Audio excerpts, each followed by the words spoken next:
from about 15 years on up, a great deal of my thoughts were basically unshareable. We are all evil in some form or another. Yes, I am not 100%, but I am evil. My mother was a sick, angry, hungry, and very sad woman.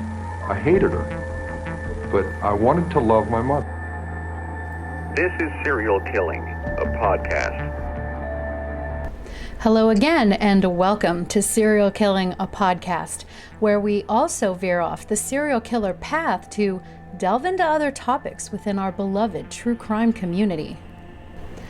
Special thanks to some of my patrons: Chantel, Sonia, Dan, Maya, Gaylin, Linda, Teresa, my dear three Emmas, Jessica, Lady Janice, Marie, Elena, Alethea, John, Nanette, Rachel, Sophie, Whitney, David, Catherine, Trudy, and Stacy. Thank you so much, guys. You are truly appreciated. All of my patrons are. Thank you so much. And for anyone else, please feel free to join my Patreon. Like, share, and subscribe. It just might help our little community grow. And if you happen to watch on YouTube and also use Spotify, well, consider watching on Spotify instead, as they have been kind enough to sponsor me, and we all know how YouTube is. But my podcasts are all written with a listener only in mind, so nothing is missed. If there is a slight hum in the background, I do apologize for that. I have a fan going because it is Satan's armpit in this room. Bear with me. This week's podcast will be on the murder of Judith Barsi. Judith Eva Barsi was born on June 6, 1978 in Los Angeles, California.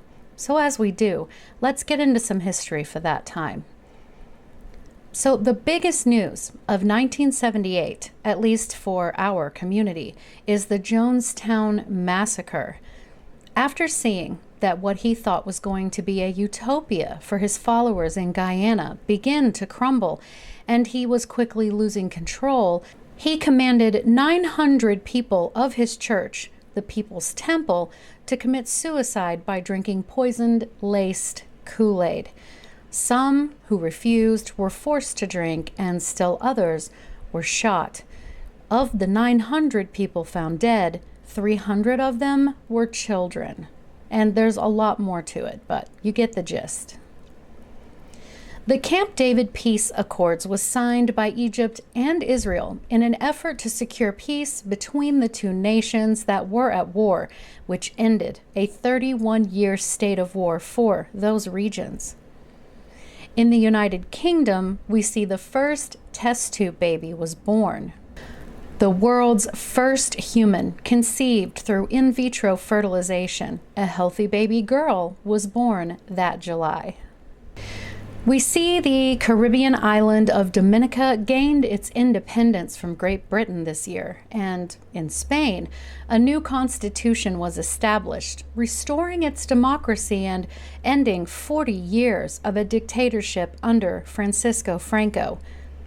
Japanese car imports in 1978 accounted for half of the U.S. import market following the energy crisis and increase in fuel prices that created the demand for fuel-efficient cars. We also see Sweden be the first nation to ban aerosol sprays that were thought to damage the Earth's ozone layer. So, you see, this was the world that Judith was born into. Her parents were Joseph and Maria Barsi. I'm going to call him Joseph. Joseph was born in Hungary in 1932 during the reign of Admiral Horthy. His last name tells us that his ancestors were most likely from Bars, which today is Tekov in Slovakia. His mother had him out of wedlock, making him an illegitimate child, which was considered very bad back in the day. He actually never knew his father, and because of he and his mother's station in life, Well, he was considered less than socially and was bullied by other children and even from his own school teachers. It was later speculated by one of his daughters from his first marriage that he resented his mother for allowing his father to abandon him and consequently viewed all women as, quote, whores. So at 19 years old, he fled communist Hungary and went to France. There, he met another Hungarian refugee, Clara, and the two would go on to get married. Together, he and Clara had 2 children, a son born in 1957 and a daughter in 1958. During this time, Joseph developed a drinking problem and began to physically abuse his wife. In 1964, the now 22-year-old Joseph took his family and moved to New York. This is when he began to not only abuse his wife, but then his son as well. At this point, Clara had had enough, took the children, and fled to Arizona in 1969. Now, sources say he did try to reconcile with Clara, and we have to assume he moved to Arizona to be near them. But one night, in a drunken rage, he threw a cast iron skillet at her, hitting her and blacking her eye, and that was the last straw. Clara filed for divorce. Joseph then moved to Los Angeles, where he worked as a plumbing contractor. Now, it was while in a restaurant that was sort of a common meeting place for immigrants, and some places even described it as a bar, is where he met Maria. Maria also happened to be a refugee from Hungary, having escaped the Soviet occupation. She was born in 1940 in rural southern Hungary into apparently a family that had at least a bit of money. But a couple of sources said she had suffered psychological and physical abuse from her father. I didn't see a lot of sources with that information, but it was there, so I thought I would note it. It was also said that Maria, too, had been previously married, but was divorced. She had decided to move to Los Angeles to be near Hollywood so that she could be close to that industry and her idols. Joseph and Maria married in 1977. He was 45 years old and Maria was 37. Very shortly after their wedding, Maria discovered she was pregnant. Now, it was said that she had very much wanted to start a family. It was entirely unclear if Joseph had wanted any more children, but regardless, Judith was born in June of 78. Now, from the beginning, Maria had decided she wanted her little girl to be in the entertainment industry. She taught Judith about poise and posture, social grace, and so on. Maria's brother was later interviewed where he said, quote, "I said I wouldn't waste my time. I told her the chances are 1 in 10,000 that she would succeed." End quote. But this, of course, didn't deter her from her dream for Judith to be an actress. And then one day in 1983, it just so happened that a film crew was filming something around the local ice rink where Maria had taken Judith, and she was noticed. They approached her and her mother and asked if Judith could be a part of their commercial, to which Maria excitedly agreed. Judith was just 5 years old, though they had thought she was 3 because she was so petite. Her very first commercial was for Donald Duck orange juice. Ever since Mom and Dad found out that Donald Duck is 100% pure orange juice, they've been acting kind of funny. Oh, please. We don't know what to do with them anymore. Donald Duck, the 100% pure orange juice. And she would go on to star in countless other commercials. New fruit wrinkles are made with real fruit. Oh, don't look sad. You look cuter with a smile. If it comes from Fruit Corners, it's made with real fruit. Loves your eyes. She loves to swim. Baby Kiki Doll comes with flippers, a paddleboard, and this swimsuit. She's new from Mattel. She was charming, bubbly, and happy, and very easy to work with. And it would seem that Maria wasn't the typical kind of momager, as I believe they call it these days. But sources say she went to great lengths to try to give her daughter a normal, happy childhood, bringing her traditional Hungarian meals for her school lunch when she was in school. In 1984, Judith got her first role in a TV miniseries called Fatal Vision, where she played the part of a daughter of the main character. She continued on making guest appearances on television. One such appearance was on the immensely popular show at that time, Cheers, and even an episode of The Twilight Zone. But she starred in 14 TV shows and TV movies before she went on to begin working on major motion pictures.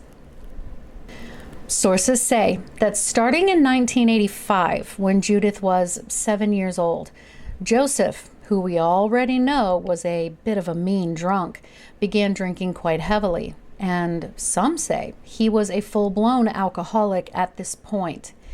He began kind of skipping out on work, staying at home and drinking, and money was beginning to get tight. Maria offered to go get a job, but Joseph refused, and Judith wasn't making, big actor money just yet. So this caused them to have to sign up for welfare for a short period of time, which furthered Joseph's anger, and he began to get a bit verbally abusive towards his wife in front of little Judith. Whatever the catalyst was, Joseph's drinking and anger was intensifying. In his drunken rages, he began threatening to end his own life, and that escalated to him threatening to end the lives of his young daughter and Maria, then himself. During this time, he was also arrested 3 times after being pulled over for drinking and driving. In 1986, Judith was chosen for the movie Eye of the Tiger alongside Gary Busey. It would appear this was her first major movie she starred in. After, she guest starred in 2 episodes of The Love Boat, both when she was 8 years old. December of that same year, Joseph's threats of violence, as well as the now domestic violence that she was receiving at his hands, was enough that Maria called the police. When they arrived, they didn't see any physical signs of abuse, and Maria decided not to press charges. But some good came out of the police encounter because it was said that he did quit drinking, at least for a while. The threats against his wife and daughter, though, didn't. To give you an example, his threats consisted of things such as threatening to slit their throats, burning their house down, and refusing to allow Maria to travel and visit Hungary, where a beloved family member was dying. He was afraid Maria would take Judith out of the United States and stay. Judith herself told a friend that her father was so angry once that he threw pots and pans at her, one hitting her and causing her to have a nosebleed. And then in 1987, Judith landed a role in the movie Jaws: The Revenge. There's some coffee in the thermos. I'm too young for coffee. Can I try? And her career really began to take off. She earned around $100,000, which today would be something like $250,000, which afforded her and her parents to buy a nice 4-bedroom house in the quiet neighborhood of West Hills at the foot of Bell Canyon. Judith continued to work, and then in 1988, when she was 10 years old, she was hired to do the voice of the dinosaur Ducky in The Land Before Time. What is your name? Baby, you cannot talk yet. Huh? This is often the movie people think of that were around when that movie came out because it was hugely successful. And the Ducky character really was a fan favorite. But things at home were becoming so intense that as a stress response, Judith began stress eating and starting to gain weight. Her developing anxiety was becoming such that she even began compulsively ripping out her own eyelashes and even pulling out the family cat's whiskers. We know this to be trichotillomania. So to briefly summarize, trichotillomania is the intense and often uncontrollable urge to pluck or rip out one's hair. Most pluck out hair from their own head, but can also attack their own eyebrows, eyelashes, genital area, beard, or mustache. While the exact cause is unknown, it is thought that it is a stress response due to feeling anxious. It is a type of impulse control disorder. It would also appear that she was not growing as she naturally should. She was still quite small for her age. Her agent, Ruth Hansen, stated she was quite easily able to play children a few years younger than what she was. She said, quote, "When she was 10, she was still playing 7, 8, end quote. Sources say that she was beginning to receive injections to try to catch her up physically because she was a bit undersized for her age. But Ruth also described her as a happy, bubbly little girl. Quite the actress, little Judith. Because at home, her father was still threatening to kill her and her mother, or just her, to make Maria suffer. A friend of Joseph was interviewed later, and he said that he remembered Joseph telling him hundreds of times that he wanted to kill his wife. The friend stated that he would try to calm him down and tell him, "If you kill her, what will happen to your little one?" To which Joseph would reply, "I gotta kill her too." During this time, Judith was playing with a kite.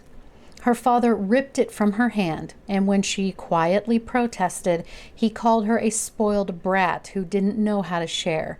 He then smashed the kite to pieces.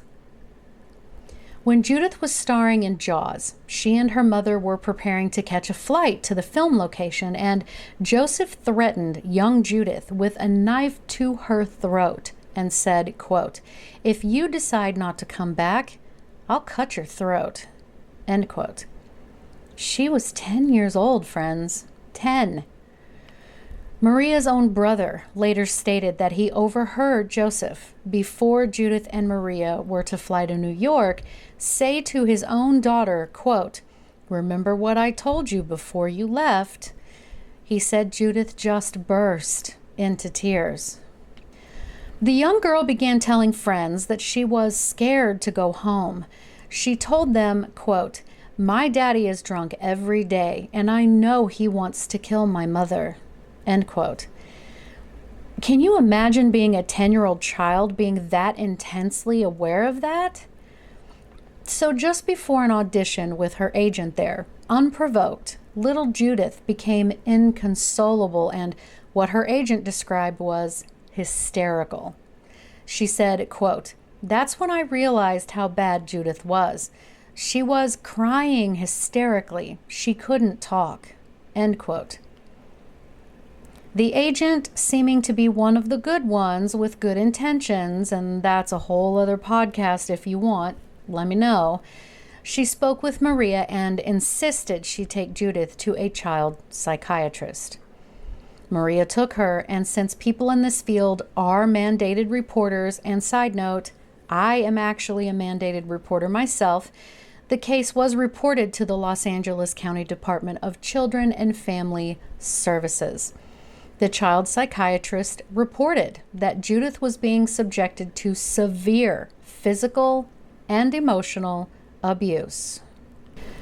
And while this was thankfully followed up on, Maria assured the assigned caseworker that she fully intended to start the process of divorcing her husband and that she would take her daughter and leave. So the investigation was dropped. But the truth is, Maria was too scared to take Judith and leave her husband and their home. She was terrified that he really would do something to both of them. She actually told one of her neighbors, quote, "I can't, because he'll come after us and kill us, and he's threatened to burn the house down." End quote. So around this time, Judith voiced the character of Anne Marie in the cartoon movie All Dogs Go to Heaven. Where are your parents? I'm an orphan. But this would be her last. The physical abuse that Judith was experiencing was increasing. One story goes that he picked her up by one of her pigtails and threw her to the floor, bloodying her little nose.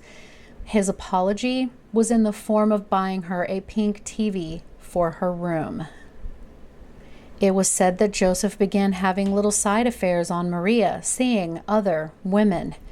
That developed into him having full-on other girlfriends on the side that he would buy gifts for and take on getaways, all while still demanding Maria stay home, not work, or really have any kind of social life. And again, he would remind her that if she left him, he would kill her or their daughter to punish her. With Maria feeling quite hopeless, she decided that perhaps if she couldn't leave him, she would do what she could to make him leave her, which is a strategy, you might say. So she didn't keep her appearances up, which she had been pretty proud of, though she wasn't conceited. She stopped cleaning the house and she let it get pretty bad, but that did nothing.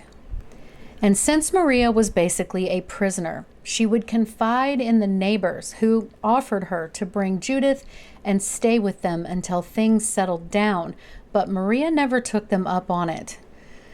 Now, she managed to drum up enough courage to rent her and Judith a small apartment in Panorama City, which was much closer to the movie studios.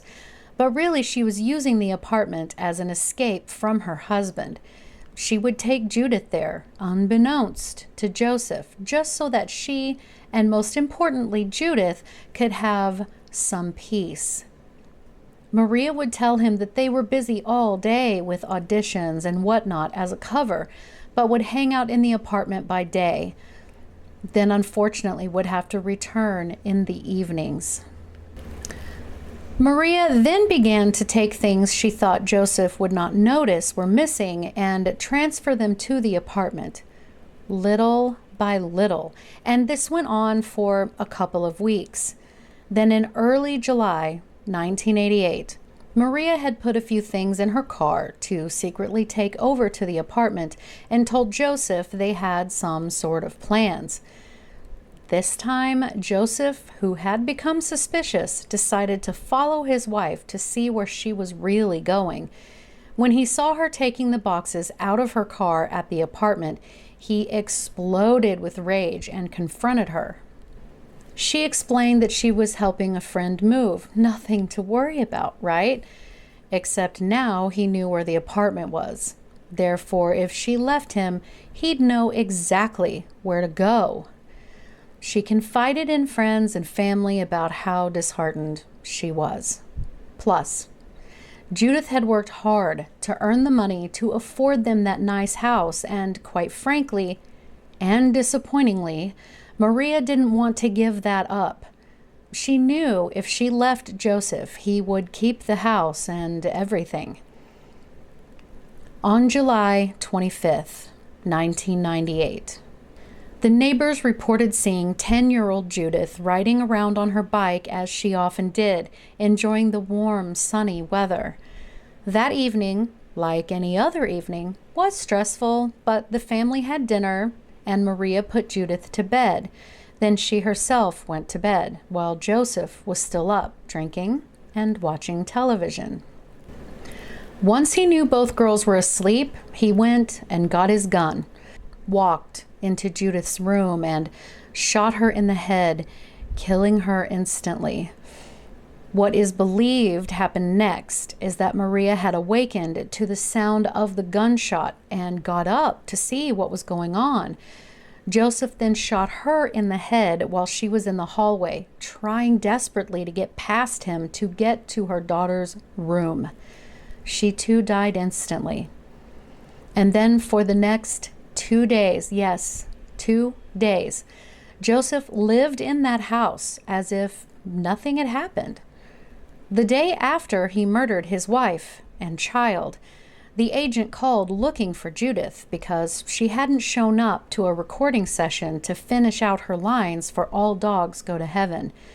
He told her that a black car had come and picked the girls up, but he didn't know beyond that. So again, after living with the remains of those girls in the house for 2 days, on the morning of the 27th, Joseph then poured gasoline over their bodies and lit them on fire. Immediately after, he walked into the garage of their home and fatally shot himself in the head. A neighbor heard the loud boom while watering her plants outside and saw smoke coming from the home, and immediately they knew he had done it. The neighbor said, quote, "My first thought as I ran in to call 911 was, he's done it. He's killed them and set a fire in the house just like he said he would." End quote. So once the fire was under control and out, the firefighters then found the bodies. When news broke, it became a big story, even though Judith had just begun to really be a recognizable face or name. And then Child Protective Services came under fire because the caseworker had dropped the case. Now, I'll admit that it would be my first sort of go-to as well, but the caseworker had nearly double the caseload that they were supposed to have. And we have all heard about the shortage of caseworkers within social services, but it takes a rare type of person to be able to do that kind of work, and God forbid people take care of their kids and do right by them. But the caseworker was made aware that Maria had secured other living arrangements, and quite frankly, Maria had convinced the worker that she fully intended to leave her abusive husband quickly. And let's face it, she was. Maria had taken steps to leave, and yet this still happened. So, why? That is always my driving force when it comes to true crime. Why? Why? What could have possibly pushed this man to decide that the only option for him was to murder his wife and his young daughter, rather than settle the fuck down and just love them? We can look at this in a couple of ways.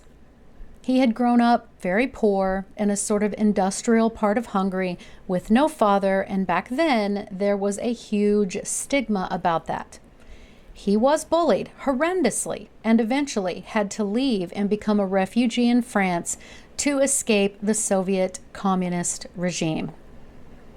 But he had squeaked out an existence for himself, gotten married, and had 2 beautiful children, and yet was not satisfied. He had this violence within him, and he took it out on his family, who were forced to run from him and quite literally moved to nearly the opposite corner of the United States to get away from him. But life went on. He met Maria and charmed her, and they too married and had Judith, who was on her way to becoming a successful child star, and yet he still chose violence. Why did he not learn from his first marriage? Some say it was jealousy that led him to murder, that Judith had obtained some level of financial success that he had never been able to, and he possibly felt slighted or ashamed of that. And pride is a bitch, as we all know. If you let it, it will eat you up, consume you throughout, and potentially ruin your life, which I believe is partially the case with this story. The other part is control. I couldn't find much of anything about his mother at all, and obviously nothing about his father, so we can't come at this with any biological angle. But there is some evidence with the environmental issues. Oppressive government, being raised very poor, coming from a broken home, the stigma of being an illegitimate child, the bullying that I'm sure he felt powerless to stop, and we don't even know if his mother was good to him or not. Was she loving? Or, like mine, did she metaphorically, but practically have ticker tape outside her bedroom door. Sure, women shouldn't be shamed into celibacy, but in the same breath, a parent must always choose the mental and physical well-being and peace of their child. But again, we just don't know. He had no control over his early life that he felt was not good, and possibly rightfully so. But again, he was able to come to the United States, to the land of opportunity, and create a good life, but he could not settle his mind.